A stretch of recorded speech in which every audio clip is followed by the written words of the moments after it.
Hey everybody, Bob Chick along with Sugar Sean right back for another great edition of Monday Night Muscle. Yeah, buddy. And Sean, we'd be remiss if we didn't have one of the long-standing peoples that we know in this industry. Actually, this is the only guy that I know in this industry longer than you. I know, and that's a stretch. That's a big stretch, but there is one person that I've known longer than you in this industry, and that is our guest today, JM Manion. What's up, brother?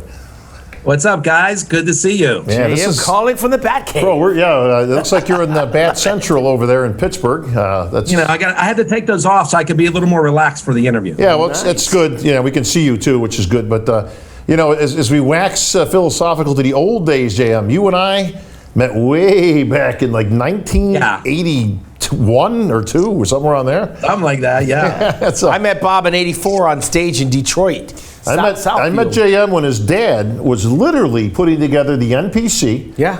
Now, again, we got to take everybody back on a trip here, okay? You're talking the late 70s, early 80s. Your dad coming from the running the AAU in effect, and then forming the NPC, which was a split off. And then your dad literally was driving state to state, getting himself district chairman, judges, literally the very bones of the NPC. Right.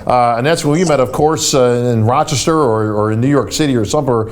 Somewhere. In those parts. Pittsburgh-Rochester corridor. Yeah, but my question, JM, is like, you weren't running around with a camera in those days. No. I mean, that whole camera thing is a whole nother universe, but were you just tagging along, or was it something you were interested in? Both. Yeah. I mean, I grew up with it. That's, you got to remember the time frame. I mean, JM is, I think, maybe 17, turning 18. I'm 15. We're a couple years apart. JM's literally along for the ride with Dad, and I'm there with Jim Raquel, who was a part at that time of, the beginnings of the NPC, and that's where we ended up catching up. And it's kind of like the dads are over there, kind of talking biz, and we're probably talking, about Star Wars or something. So, back then, JM, me being the son of a janitor, when I walked into a building with my dad, I mean, we had assignments. And I gladly helped out. I mean, I knew exactly how to what my role is. Your dad's going around trying to hustle up, putting the posters up for bodybuilding shows and promote bodybuilding. What are you doing? Are you watching them do this, or what? I mean, what were you doing? I'm watching them do this, but he was actually I actually remember I had to be maybe 18, 19 or something, and ironically. The name of it, where we were, was Zanesville, Ohio. I mean, we're better. Right? That's why I always remember it. And the person who was supposed to expedite didn't show up. Okay. So my dad goes, I guess you're going to learn how to expedite today. Oh. I literally expedited my first bodybuilding show as a teenager. Yeah, but you knew what you were doing. Like, you knew kind of what was going on? I just kind of knew. I mean, having been to a bunch of contests, I mean, I'd never before, but I kind of knew what to do.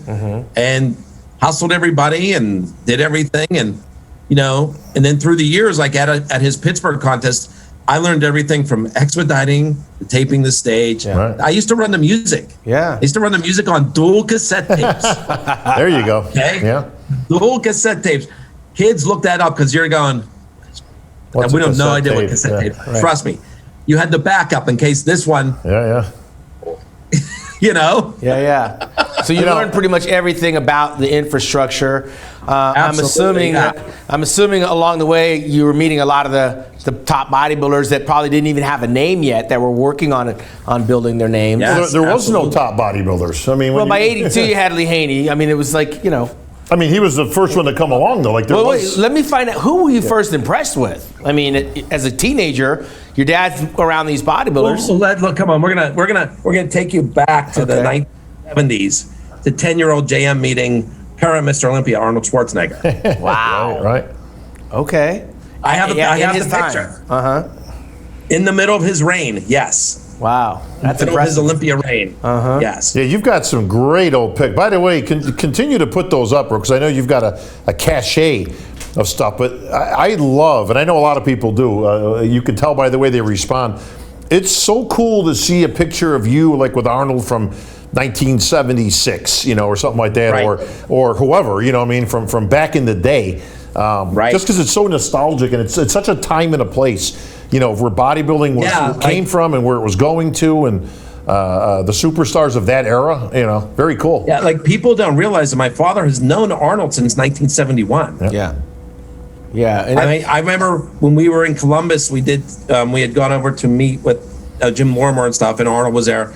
And Jim Lorimer, and like Arnold said, he goes, "You are the two men that I've known the longest in this sport besides Joe Weider." Yeah, and you know, it seems like those numbers are shrinking now. Like when I think of somebody that I've known for a long time besides yourself, I think of Bob. And then it starts to become a struggle. Yeah. Because back in the day, we'd rattle off, you know, Peter McGough, we'd say like Robert Kennedy.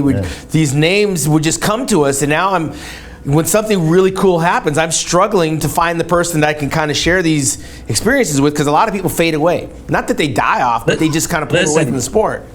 You know how I met Peter McGough? So I'm on my first assignment for Flex Magazine, June of 1985. Rick Wayne sent me over to follow the American team to do candid photos. Chris Lund was going to be the photographer for Flex Magazine.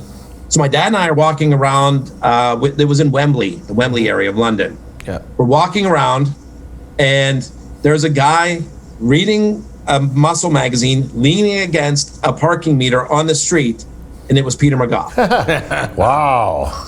There's that. That's He was already plugged into bodybuilding, right? He was in the Yes. Yeah. Yes. And he was like, "Hey, you're Jim Manion, right?" My dad's like, "Yeah, who is this guy? How's he know?" Right? That was literally our introduction to Peter McGough. Crazy. Now, is it true your father actually had a better side tricep than Arnold, even back in the day?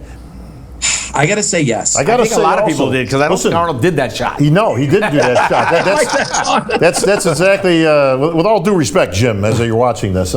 Yeah, you can't find a side tricep with the arm behind the back from Arnold. Doesn't exist. If you got this picture, it's like the Honus Wagner of pictures, of cards. Right. This thing would be worth millions, bro. Yeah. It'd be the holy grail of bodybuilding. The holy grail of bodybuilding picture. You can't find it because Arnold hated it. He would do this. He would, to show the tries, you know, but he would not put his hand behind his back. Well, it's interesting because I told you I met Bob in '84 in Detroit, Michigan, at the Teen Nationals. That's where I ran into Shane DeMora, Franco Santarillo back in the day, and of course '85. I met your dad again at the Teen Nationals in Atlanta, where Bob and I had a rematch, so to speak, in Atlanta, Georgia. And since that time, your dad is. I never left the landscape. Bob never left the landscape. Neither of you. But your dad's had so many tentacles in terms of touching other people's career. The first time I left the country, I had to deal with your dad at the NPC in 1985 after winning Teen Nationals to go to Australia, and your dad was instrumental. Right. I didn't have a passport, and I'm thinking, I'm looking at Australia on the map as a place that no one ever goes to. I mean, and your dad's sending me there to represent the United States, and it was a big weight on my shoulders because I was the teenage national champion, right? And coming back with the title, it really did kind of like bond me with your dad, even though Joe Weider was the one I wanted to meet. Right. Ironically, working with and for Joe Weider, your dad was there that whole time. So people talk about the Manion family growing up with you, now Tyler. I mean, we're going to be around when Tyler has a kid. It's going to be like 4 generations of the Manions running this thing. It's weird enough already that we're all answering to your kids. Yeah, your kid. Right? I got Tyler. I got Tyler on the judging panel. I got your daughter on the phone if I call the NPC office. I mean, bro. But wait, Bob, do you remember the 2019 Nationals in Miami? I get a phone call, and I'm like, yeah, actually, he's standing right next to me. I go, hey, Cassie has a question for you. And I hand you the phone because some guy was dropping your name to get a press pass, right? Yeah. Right? But you go, okay, yeah, Cassie, you hand the phone back, you hang up, and he goes, wait a minute. Now we're working for both your kids? If you live long enough. JM, when did this happen exactly? Time it's flies. We blinked and there it was. Yeah, you were sending out soccer pictures of your daughter playing soccer, and Tyler in Tyler was a wrestling uniform. Wrestling, doing his thing. Yeah. But you know what? In all honesty, it's great to see your kids have taken roles, obviously, in the family biz. And I was talking to your dad the other day, and we were just kind of we talk about all kinds of stuff as always. Right. Which is cool because, like to your point, Sean, I mean, there's not a lot of people around from that long ago, so it's nice to be able to trade some stories and throw out some old names and that type of thing. And but we were kind of cracking up about the goofs online that come up with all these crazy things and the conspiracy thing. Your dad was laughing because he's like, "Yeah, listen, hang on, let me get back. I gotta get voted back into my position here." Yeah. And I thought to myself, how stupid is that? Like, listen. if any of us started a business, right? Right. Why would you start a business and then you have some arbitrary vote of who votes you to be in charge of it, or the president? I said, how does this work? It's a family business. It's a family business, correct. And ironically, a lot of family members don't necessarily want to follow in the business. I mean, Eric Weeder grew up like yourself in the shadow of his father, Ben, flew all over the world, knew the ins and outs about bodybuilding, but when he came of age, it wasn't his thing. And he walked away. And I know that Eric pretty much straight up said, Jim's the one that my father would want to take this whole thing on. Not only is he qualified, but he trusts your dad to handle this. So the outsiders that talk about some type of monopoly, listen, I mean, the wisdom that you've got just walking in the shadow of your dad, Tyler walking in your shadow, I mean, overqualified to run this whole thing we call the NPC, and now we're NPC worldwide. I mean, who else would you defer to? You know, exactly. You know, and Jan, what's been cool is of all the records at stand, you own them all actually. In terms of? Well, we talk about Olympia consecutive national championships, USAs, how many Olympias you own all that's all JM. Right. You've only missed what, like 1 or 2 Olympias or something like that, or? I have been to 41 Mr. Olympias and 31 Miss Olympias. The only Olympias I missed from 1976, which was my first one in Columbus, was 1980, 1982, and 1983. Do you remember who won those ones? Yeah, Arnold. Yeah, does he remember? Right, Arnold, Chris Dickerson, and Samir. Yeah. And Franco Colombo in 81, you said. Well, I was there in 81 because I was back in Columbus. Okay, yeah, you're right. Now this is a great segue. So you were there in 81 when this debacle takes place, right? Now, is it a debacle? I mean, you call it one. Listen, it's a he debacle. was there. It's a complete. Well, that's why. This is why it's great, because we got JM who was right there. But in the front you're row. planting the seed. Let him tell it. Listen, he knows the deal, right? We've talked about this once or twice. Now, the easiest question in the world, right? If JM gets this wrong, you owe dinner for both of us. Okay, that's the deal. There is no counter. Bob's we don't give partial, you dinner. by the You just owe us. But Bob's partial, but go ahead. 4, $1 million and control of the board, JM. I know the answer before you even ask the question. Who was the only judge in the 81 Olympia to have Danny Padilla in first place? Manion. Hey, how about that? Your dad, Jim Manion. Let me tell you. Danny Padilla is from New York. If for no other reason, Jim should be running the IFBB Pro League. Right? The only guy with enough sense to have Danny Padilla, who rightfully should have won the 81 Olympia, and where did he wind up? That's the $1 million question. Well, that is the $1 million question, and JM is going to answer that right after these commercial messages.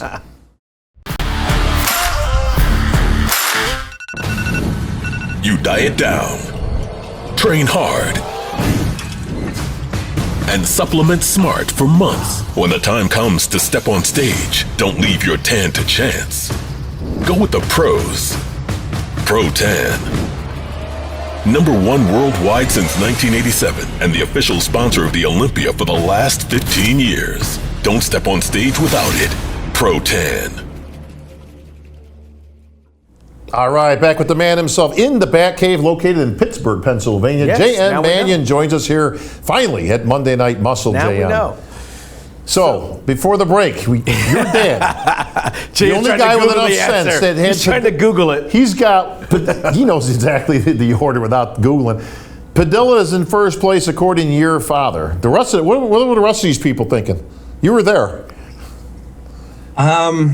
Probably going to get in trouble. Yeah, go ahead. What can they do to you now? They can't fire you. He doesn't look at the show the same way his dad does. All right, let's go. Front row seat. Who do you got there? I had the front row seat to my dad and Arnold arguing over it. Oh, here we go. Nice.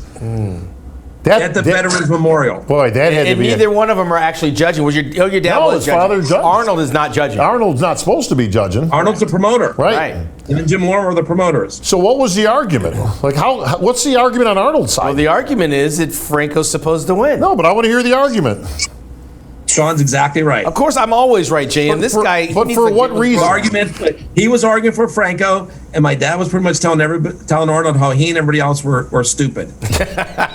I could see your dad with that. Yeah, that'd be his position. And that's the PC version. Yeah, I'm sure, right? Yeah, but you know what? As you two know, my dad, you know what the rest of that was. Now, forget about Arnold. Forget about Let's put it this way. So you had Arnold's temper, Austrian temper, and you had Jim Manion's Irish Italian temper. Now you had Jimmy from Pittsburgh right about that moment. There's a difference. Yes. For those who don't know, because we do know him well, and I know him extremely well, there's a difference between James B. Manion, president of the NPC and IPB, and Jimmy Manion from Pittsburgh. Yeah, I'm just glad they didn't. Two blame different the black people. guy. It's like Bruce Wayne and Batman, bro. It's you know. But all right, give me your perspective though. You were there. You're watching the show. Forget about who your dad has. Forget about who Arnold. Like, what did you see? I saw Padilla in first and Platz in second. And as it turned out, Franco Columbu would win, and Platz would be second, and Danny Padilla was not going to be. And this would go on to this day to be the most controversial. And mind you, finish. this is a year that was actually very quietly boycotted. Yeah, I know. The 81 Olympia was not attended by some athletes that boycotted from the 1980 Olympia. 80. Which in we've talked about, Australia. which we've talked about ad nauseum, but I don't see 80 as clearly that controversial. I still to this day think yes, Arnold was not at his best. Correct. But he was still better than everybody And else. out there. that's the one thing I agree with you on. Chris Dickerson was second place, and no one's ever told me that Dickerson should have been Mr. Olympia in 1980. I never heard that. No, too light I to- only heard that Arnold was off and shouldn't have won. Too light to fight, too thin to win, bro. Arnold But still they say takes he's that. off and shouldn't have won, but nobody. The other can thing tell me is he everybody should've. was always arguing about Mike Mentzer. Yes, and he was way down the ladder. Yeah, Watery. He wasn't even in the conversation outside of the argument at the meeting. Well, that's what put him in the conversation. But that being Right. said, we're off to a rocky start. 1980s controversial. Arnold retires. the training partner comes in with the bum knee. He wins. Franco wins. But 1982, Chris Dickerson comes of age and wins over in London. I didn't have any issue with that. Yeah. 1983, I'm just getting started with the weights here. I'm 5 years behind Bob with the weights, but 83, I start getting involved, and I notice the Lion of Lebanon wins, and of course, graduate high school, and Lee Haney rattles off the next 8 Mr. Olympia championships. Yes. By then, I think we're all we're crossing paths along the NPC journey. I'm in the 1986 NPC Junior Nationals with Junior Bob Nash. again Yep. in Niagara, and then again in the 87 Nationals, and here we are. How long ago was 1987? Bro, feels like a million years ago, but JM, you were there for all this. We met again, I think, at the Toronto, at the Ohio, Toledo. Toledo, Ohio. Toledo, Ohio, Junior Nationals 87, when I would, of course, get my revenge. Yes. Victorious. Of course, you were already gone, so I couldn't already beat your ass there. But you know, this is when things kind of started to modernize as far as I'm concerned with that stuff, because the NPC by this time, now, people got to remember the context here. There was the AAU, and then there was the brand new NPC, okay? So there was a little bit, you know, right off the bat, 82, 83, maybe 84. But I want to find out, when did he pick up the camera? What year did you start actually taking pictures? Because you actually shot the cover of the NPC for me in 87, but you'd been Yeah, shooting. ironically, Bob was on the first cover of us with a stage picture Right, from right. that event. That was the first cover of the John, you NPC. were the second cover when you were the first one in color that I shot. See, I kept telling him I was the first color guy. You were the first colored guy. He was in black and white. But ironically, yeah, the white guy was on the black and white cover. So Go figure. But ironically, I'm looking at the first 2 covers of the very That's first. right. Yeah. There's another little fact that you guys want to chalk up there to our listeners. We've been around a long what's time. cool is, I mean, obviously, I have a couple of those issues, collector's items now on Yes. eBay, of course, bro. But eBay, Amazon. what's cool They're is a lot of money, is too. to flip back through those early issues. Now, JM is putting these together back then, Yeah. right? When you flip through, you'll see, you know, whatever contest, you know, JM Manion, you Yeah. know, photo obviously by J, you know, but you did a lot of writing. I don't think people know that Yes. about you. That they know you as the picture guy, but you actually did a lot of the writing, especially for the early years of the NPC News. Yes. Matter of fact, I was one of the few people that actually had both a photography and writing contract with Fox Magazine for No. 30 years. Wow, that's a. John, that's you were a one of good my very first interviews on the phone. We Man. did after you won the Teenage Nationals. And I don't think you taped that. Can you imagine if you had that taped in an Right. You like Yeah, I was taking with notes. I'm like, wait, hold on. What did you say again? I'm like writing this on a tablet. You know? Crazy, man. That is really crazy. And then you typed it on a typewriter. yeah, Wow. then you did the typewriter. That's right. Then you had to mail it. Lick the stamp.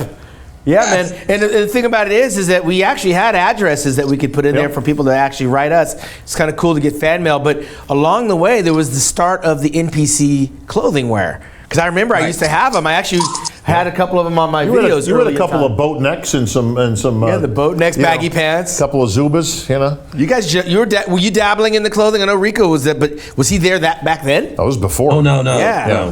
This is way before No. Rico came into the picture. Yeah, that was. I think my first NPC card was like $40, I think. No, the first 20 cards. It might have were been $20. Yeah, I want to say they were 20. like It might have been $20. the very back in first 19 ones. I don't. They weren't $20. No, but by the time he got his, and yeah. I mean, the first ones were like, I want to say they were like $5 or $10. I mean, it was. See, I wish I still had those. I wish I still had because I literally had one of the first cards. Yeah. You know, because of Raquel and my association there with Samson's gym and all that, and obviously he was integral in those early years. You know, with your dad. So I wish I had it still because I swear it was like number 14, you know, or something like that. Well, I always I brag a lot about what bodybuilding has been able to do for me in terms of traveling the world. It's such an international sport, and of course through the NPC IFBB Pro League, I've seen everything. There's really nothing on my bucket list, but for you, and you've got pictures galore. When you travel and you're not shooting these bodybuilders, are you actually taking pictures of the sites? Yeah, so jumping back to what Bob asked me, I started photography in high school. Okay, so I graduated high school in 1980. Ironically, Debbie just found my high school photography notebook. Wow. With my test subject, Jim Manion, posing in it. Oh, this is great. Yeah, crazy. Okay, and his training partner at the time. So this was taken basically either like the winter, it had to be the summer of 80 since I graduated in 1980. Mm-hmm. So mind you, he hasn't competed since 1976 at this point. Mr. Pittsburgh. And yes, and so these were taking actually in our house, because it's funny because I have like the different black and white scales and stuff, but there's these two 8x10s and the notebook which I scribbled on and did all, and there's like all kinds of notes and stuff. Like I completely forgot I had this thing, and she found it. I'm like, the stuff in there is like a treasure trove. Yeah, that's awesome. You know? Yeah. So I was going to contests and I was taking pictures, but I was just doing it to kind of learn. Yeah. And it was at the 1985 Night of Champions when Ricky Wayne pulled me aside and he's like, listen, he goes, you and Kevin, his son Kevin Carrasco was working for him, doing all the candidates. You're the same camera. You're at all these contests. He goes, why don't you come work for me at Flex Magazine? Call me next week. Huh. And that's how it started. Wow. Kevin actually put me on the Flex Magazine, my first cover. He shot that picture. 1986. Well, Jam. Yeah, and my first assignment, like you said, Sean, about traveling, my first assignment was the World Games in Wembley, England. Yeah, that is bananas. We meet Peter McGowan. It's the first time I ever see Dorian Yates. Yeah. Nobody outside of him has seen him outside of England. Right. Nope. You know? Let me ask you, what kind of friends? We even have friends? Because, I mean, you were on the road with your dad all the time. Like, when I became an independent bodybuilder, I never really left the neighborhood I was born in. So I still had my childhood, elementary, high school friends. But for you, I mean, you were gone all the time with your dad at these bodybuilding shows. Were you able to maintain? Yeah, they thought I was weird. Yeah. No. Nobody was Yeah, traveling but I like mean- that. Well, we think you're weird too, but we love you. You know, I mean, that's a difference. It's there. an only child thing. That's all I can Yeah, say. yeah, yeah. People don't throw it. Well, Jam, give me, listen, you've seen 40 years of this stuff as we have, but through your lens, what are some of the changes, some of the big changes you've seen from the 80s to the 90s to the 2000s, 2010s? We're rounding, you know, we're up over 2020 now. Well, of course, how we've gone from men's bodybuilding to, are we going to have 10 or no? We have 10 or 11 10. divisions in the Olympia this year now with 10 wellness. Divisions, yes, 10. Yeah. So who would have thought that, Yeah. right? I know. Who would have thought that every division begot another division? It literally every division birthed another division. Yeah. All the way down the line here, which is pretty crazy. What surprised you the most out of all these years? Like, is there anything that sticks out that didn't see that one coming? You know, that type of thing, or? There's been a few things, but Either way, I guess it could be positive or negative, right? So, yeah, I mean, as much as we're everything's social media now, right?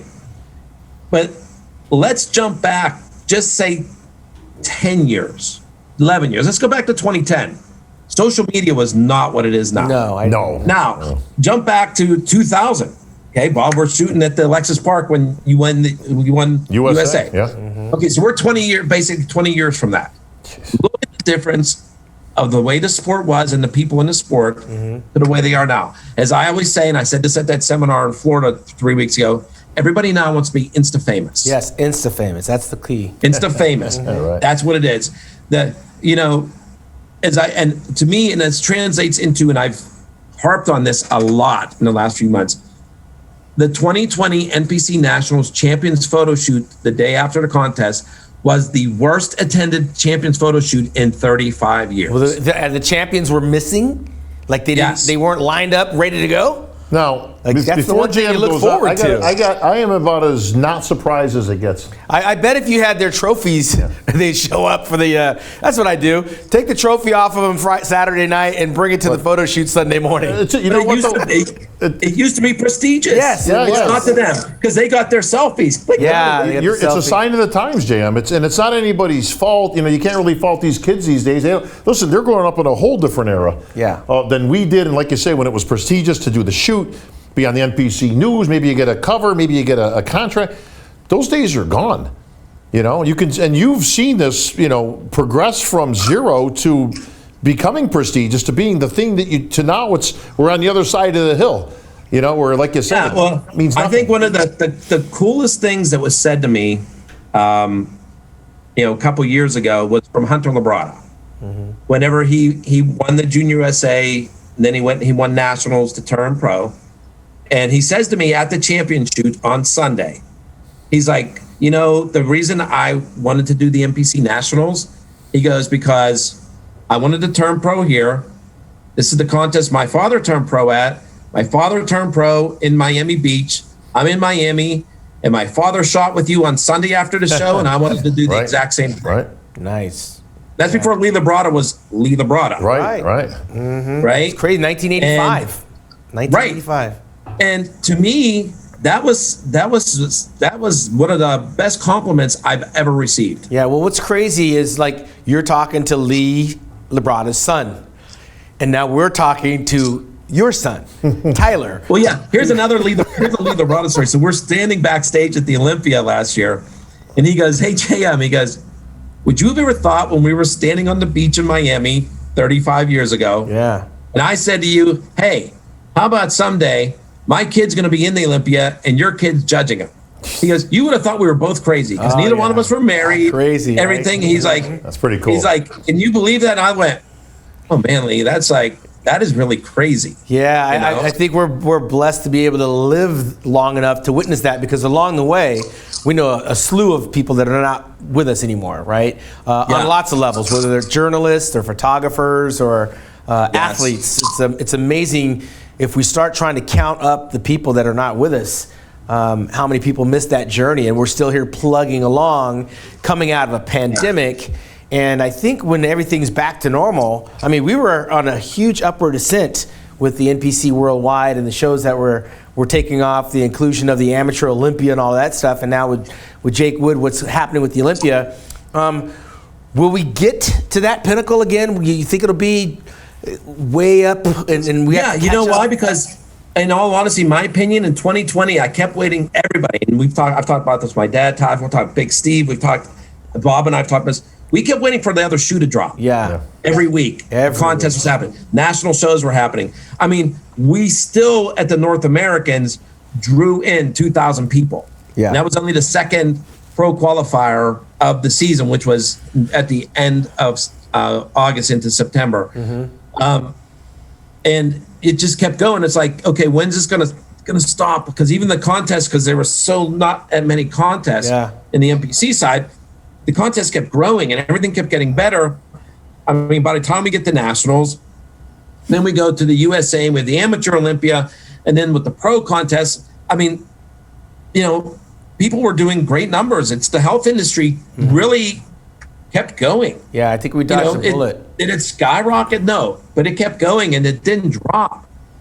Every successive national contest of the way they fell was bigger than the last one, and it just kept going.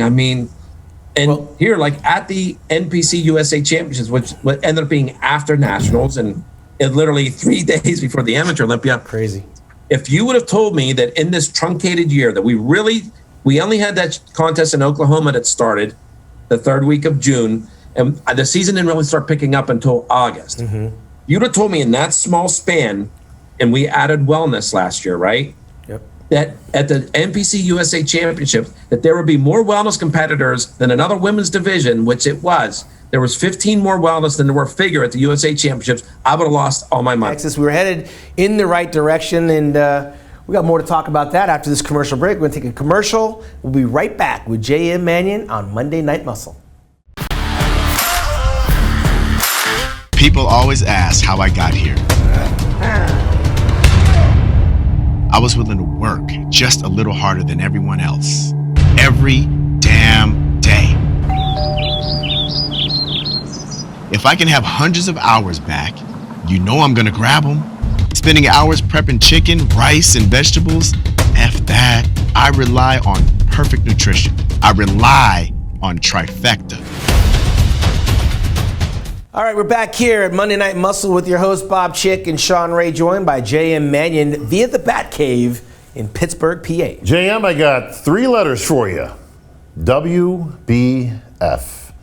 1990. 1991, 92, right? Started in 90. We hadn't had a At the challenge. Olympia. The McCormick Center in Chicago, Illinois. We haven't had a challenge since the inception of the NPC from the AAU. We obliterated them within 2 years. They were off the map.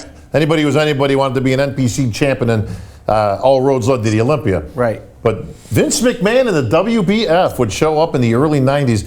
What did you think of the WBF when it was first announced and when it came to be?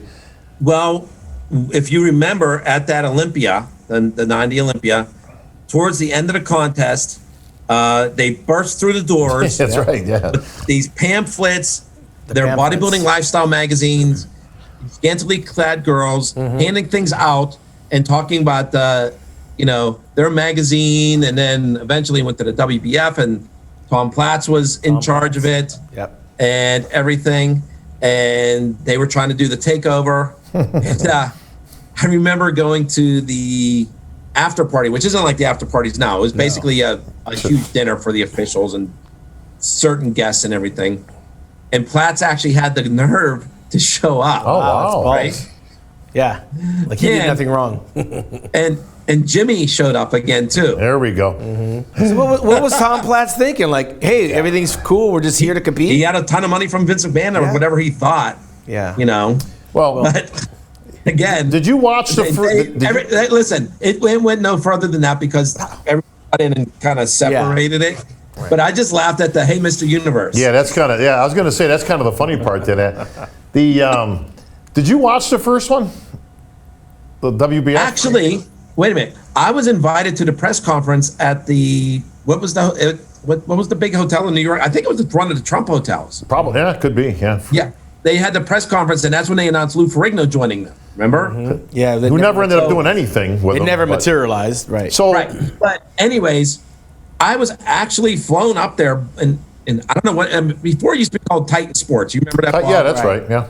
Right. It was Titan Sports. Titan Sports paid for my airline ticket in a hotel room for me to come up the night before, be at the press conference, be able to talk to everybody because they were looking to woo my dad to bring the NPC as their amateur organization. Farm club, yeah. So I got to talk to everybody, Louis, Barry DeMay, Troy Zucolato, Danny Padilla. I mean, everybody that was there, Aaron Baker. Of course, I knew everybody. And they tried to bring mainstream press in, which didn't really go that far because people thought that because it was Vince McMahon, it was going to be something like the Ultimate Warrior was going to pop out or something, or like Sluger, you know what I'm saying? But they were like, I mean, I've never had my ass kissed so much in a short amount of Well, they only lasted a good 2.5 years, and my take on that whole thing was that it was actually competition's good. It actually made Joe Weider sit up, dig a little deeper in his pocket to make sure he kept his main players. Well, you turned it down. I turned it down. They gave you a formal offer, which you declined. Yeah. There were several people that turned it down. Yeah, I mean, listen, at the end of the day, I wanted to be Mr. Olympia, and if this new federation was going to be around, I'll catch up with him down the road if the prize money, if the money's going to be right. I'll tell you who turned it down was Jim Manion. Yeah. Now, just for the record, now we know particulars, Jim, from talking over the year. They offered your dad well into the seven figures to take his NPC and attach it to the WBF, and he was going to be pretty much set. He had no interest. Nope. And I think that's what people should remember with what Sean said earlier about Eric Weeder and what he said about my dad and Ben. Mm-hmm. Yeah, I mean, in that culture, that loyalty runs deep. It can't be bought. Well, your father's always been about loyalty. Any of us that have known him for any years knows that he's very much appreciative of the people that came up with him. We all know people that will remain unnamed that have probably been around a lot longer than they should have for various reasons, but because your dad always had a sweet spot for those who stuck with him when he was driving around from town to town and recruiting judges and officials and chairmen and promoters. Putting posters up in gyms. Listen, that's what you did back then. I learned from your dad. I mean, he was doing that, all that type of stuff. I kind of learned watching. You have to go to the gyms as a promoter, and you got to meet the gym owner. You got to get in the trenches with the athletes. I go to the Gold's Gym. Your dad's in there working out. Well, this was the only way to do it. There was no internet. But Joe Weider used to do that back in the day in terms of marketing, and he'd be there for the photo shoots. Joe Weider was the one that was oiling me up for the photo shoots. I mean, who would have thought, right? I mean, he had no reason to get his hands dirty, just like your dad didn't have any reason to go in the gym and get in the trenches with the guys. But he was such one of the guys that I think that's why he gets so much loyalty from all of the guys. He knows what it's like. He knows what it takes. And also, he's helped expand it. What I wanted to ask you, JM, is you followed your dad through this journey and you found your niche with the camera, and then you were able to kind of coexist separate from your dad. While he did his thing, you developed this photography thing. Where does Tyler come in? I thought he was going to be a world-class wrestler and take over the world. And he was in school up there in Maryland. I thought he was learning finance or something. He did. He did. Yeah, he was in the Smith Business School for 2 years. Prepping for the family business. Yes. Did he take to it? Because he never competed. He never got on a bodybuilding stage. No, but it was like once he got to Maryland and everybody had iPads, or I should say that all the scholared athletes used to get iPads. They had iPads from Maryland.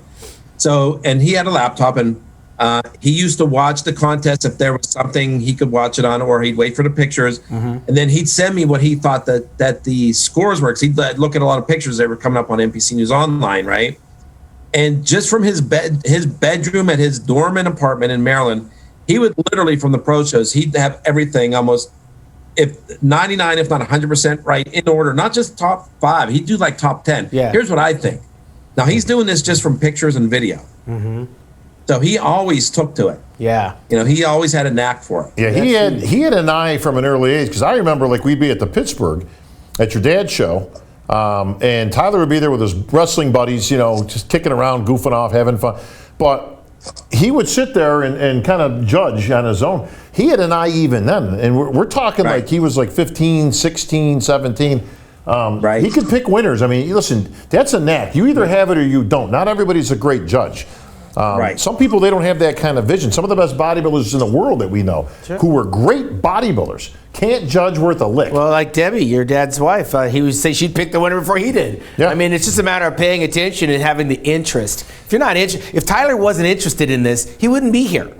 He's not just following you around. I mean, the kid's genuinely interested. Now, in it. that said, all right, I've had so many conversations with your dad about judging, and Jim is the first person to tell you he does not agree with every single decision that comes out. He's been very vocal about it over the years. So for those who think, well, it's politics, it's set up, your dad has often not agreed with the ultimate winner, or maybe there was a place or something, and he goes, look, it's a preponderance of the judging format, okay? That's why there's 7 of them, or 11, or 13. We some of the bigger shows have bigger numbers. But just because they all had a consensus, he goes, at some point it's a numbers game. Okay? Well, your dad won me over when he said I should have been Mr. Olympia. So, yeah, I mean, he's grandfathered in. I think he had Sean winning one of those. He's grandfathered in now. Hey, he had Padilla, so he likes the shorter guys. He's got good taste. That's good, right?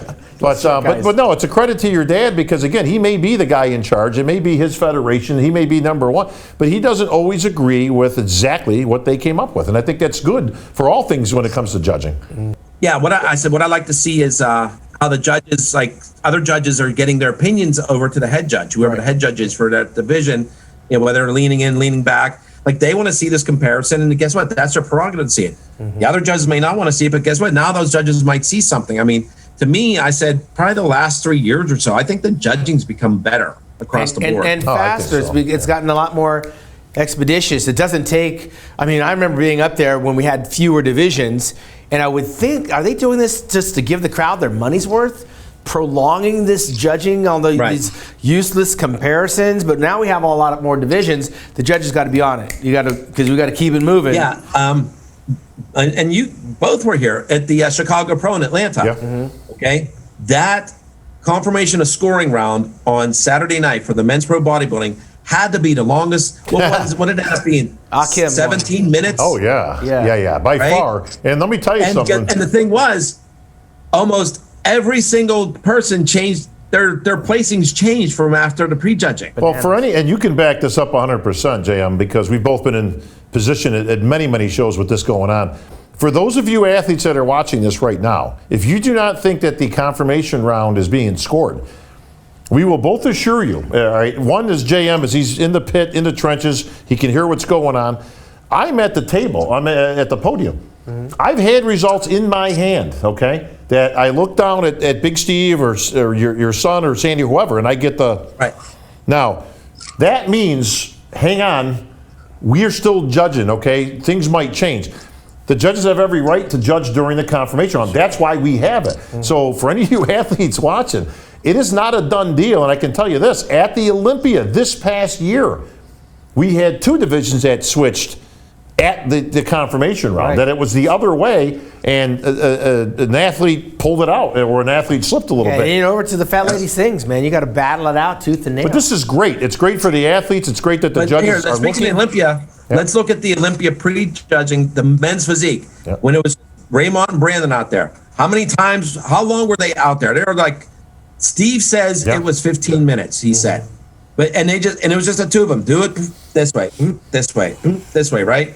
They just, because they couldn't decide. They were both so on. You know what you know what I like over the years is that, Big Steve, obviously he's been a great judge for many years and a head judge, but he's become more vocal over the years, where like he'll actually tell the guys right on there, listen guys, we're judging right now, or hey man, it's coming down to this post. Like, he will tell them, you know, you're tied right now. Like, I've heard him say that.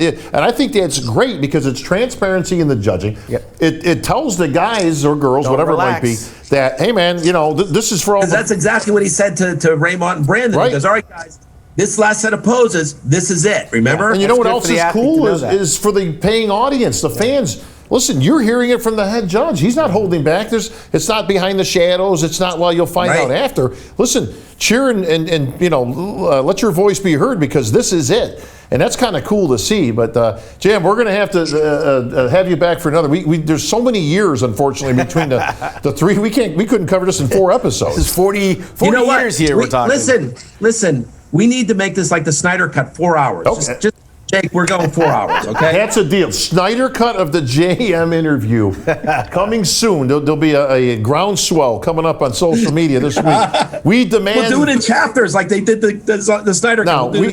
That's what we got here. What we'll do is we'll definitely check back with you as we continue to roll out from the whole COVID thing and these shows start taking place. We'll come back, see where we're at, see how things are changing. Yeah. Thanks for joining us here at Monday Night Muscle. And that's going to do it. We'll see you next week. For Bob, I'm Sean Ray.